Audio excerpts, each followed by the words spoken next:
Bonjour, je suis François Nanou, auteur de l'e-book gratuit Pépinière entrepreneuriale 3.0. C'est avec un plaisir toujours renouvelé que je m'apprête à vous présenter deux autres livres de Denis Ettighofer. Bien entendu, il ne s'agit que de faire une revue de presse.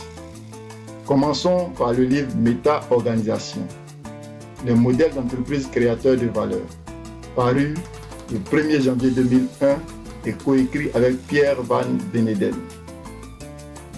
Que nous apprend ce livre? Avec la fusion de Time Warner et d'AOL, l'industrie du logiciel, souvent symbolisée par Microsoft, fait place à la nette économie en ouvrant un siècle où la création de richesses se fonde sur des modèles économiques nouveaux. Masqué par les fusions spectaculaires des grandes compagnies, une restructuration fondamentale de l'économie est en cours. Des dizaines de milliers de méta-organisations se constituent, multiplient les combinaisons les plus variées en grappes, en chaînes d'entreprises de taille et de structures très variables, afin de se valoriser mieux. Elles utilisent les réseaux pour réduire leurs coûts de coordination et inventer de nouvelles façons de créer de la valeur. Elles s'organisent en communautés d'intérêts fortement collaboratives, en méta-entreprises. D'autres préfèrent s'intégrer dans un méta-réseau afin de gagner en hyper-productivité. Pour les auteurs de méta-organisation, l'innovation organisationnelle est devenue la première des clés de la croissance des richesses et du succès de l'entreprise. La virtualisation des activités constitue pour eux un nouveau point d'inflexion stratégique qui facilite la création de virtual business models plus performants. Ces derniers se livreront une concurrence féroce car ils deviennent un atout de la différenciation stratégique pour gagner les faveurs de la clientèle. Face à un déficit organisationnel croissant, ce phénomène récent accélère l'obsolescence des entreprises et des modèles. Comment se structurent les organisations et les modèles les plus rentables? Quels sont ceux qui tiendront la distance?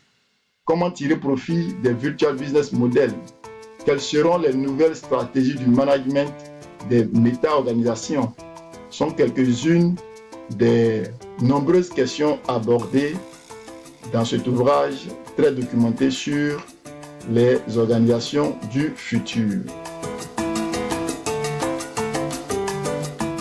Quelles seront les organisations les plus performantes du prochain siècle? De toute évidence, la virtualisation de l'économie a rendu obsolètes les anciens modèles économiques. L'ampleur des fusions d'entreprises et l'essor fulgurant du commerce sur Internet ne sont que les symptômes les plus visibles du bouleversement de l'économie. Pour créer toujours plus de valeur, les entreprises d'aujourd'hui devront repenser leur modèle d'organisation. Denis Ettighofer, président fondateur d'Eurotechnopolis Institute et de Virtual Organization Consulting et auteur de e-Business Generation, s'est associé à Pierre Van Beneden, vice-président Europe de Lotus Corporation, pour analyser l'entreprise compétitive du XXIe siècle. Fini l'entreprise seule comme tous, place à la méta-organisation. En effet, des entreprises de taille parfois considérable ne cessent de s'allier, de fusionner pour donner naissance à des méta-entreprises qui conjuguent leurs valeurs ajoutées et forment entre elles des méta-réseaux.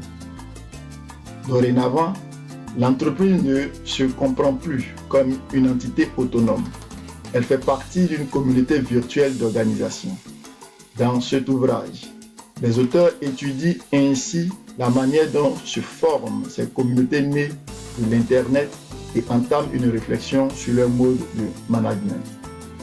Une lecture très stimulante intellectuellement et très utile pour créer les modèles économiques gagnants. De nouveaux modèles d'entreprise. Nous vivons l'ère des réseaux, mais pour les deux auteurs de cet ouvrage, au-delà du domaine technologique, ce sont les modèles économiques qui se trouvent ainsi remis en cause, leur idée maîtresse étant que l'innovation organisationnelle est devenue la première clé de la croissance des richesses et du succès de l'entreprise. Pour eux, Représentants éminents du monde des nouvelles technologies, l'effet le plus déterminant de la virtualisation et de la globalisation économique est la manière dont, utilisant les moyens de communication, les entreprises s'allient et se combinent pour former des organisations d'organisation. Ces méta-organisations qui donnent leur titre à l'ouvrage avec en couverture un méta orné de l'arrobase devenu symbole d'Internet pour bien souligner combien les nouvelles technologies de l'information sont le catalyseur de cette mutation fondamentale.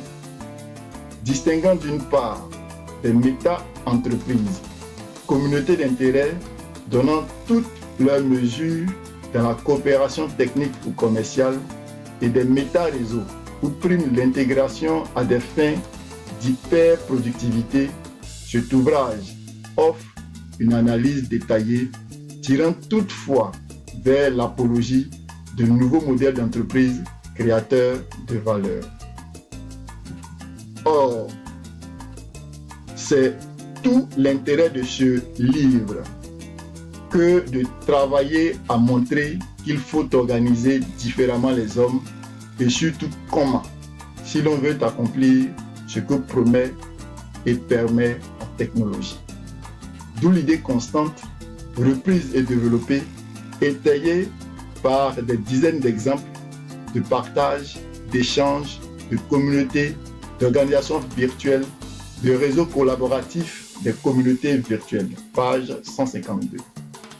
D'où l'idée que l'homme est le maillon faible des méta-réseaux, que, avec les réseaux intelligents, l'enjeu est de déceler des logiques cachées avant tout le monde, page 214.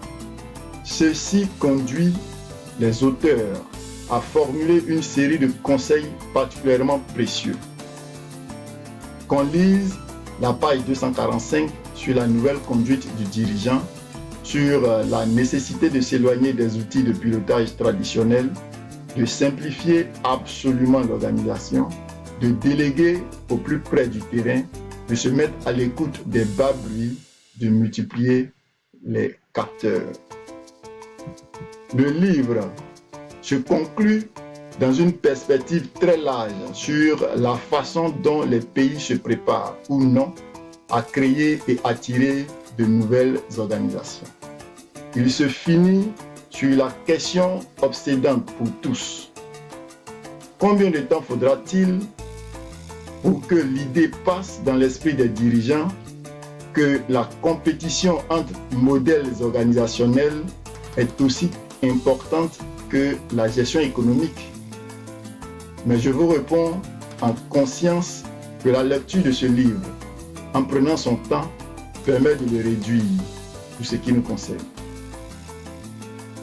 Parce que l'innovation organisationnelle est un des premiers facteurs de création de richesse, l'auteur de l'entreprise virtuelle et de e-business génération et le vice-président de Lotus analyse les futurs types d'organisations compétitives. Deux modèles économiques virtuels détiennent la clé du succès. Il s'agit d'une part des méta-entreprises qui constituent des communautés d'intérêt fortement collaboratives, d'autre part des méta-réseaux qui forment des organisations très intégrées dont les gains résultent de l'hyperproductivité. Ce livre de 320 pages est à lire absolument. Le second livre s'intitule NetBrain, Planète numérique, les batailles des nations savantes.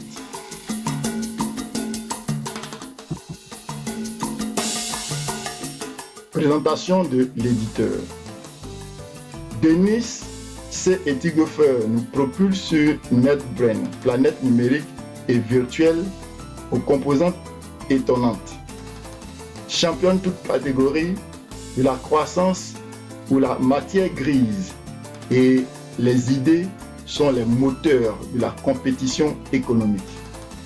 Au cours de ce voyage prospectif, Denis C. Etighofer dresse un panorama passionnant et foisonnant des impacts des technologies de l'information et de la communication sur l'économie, les entreprises et nos sociétés.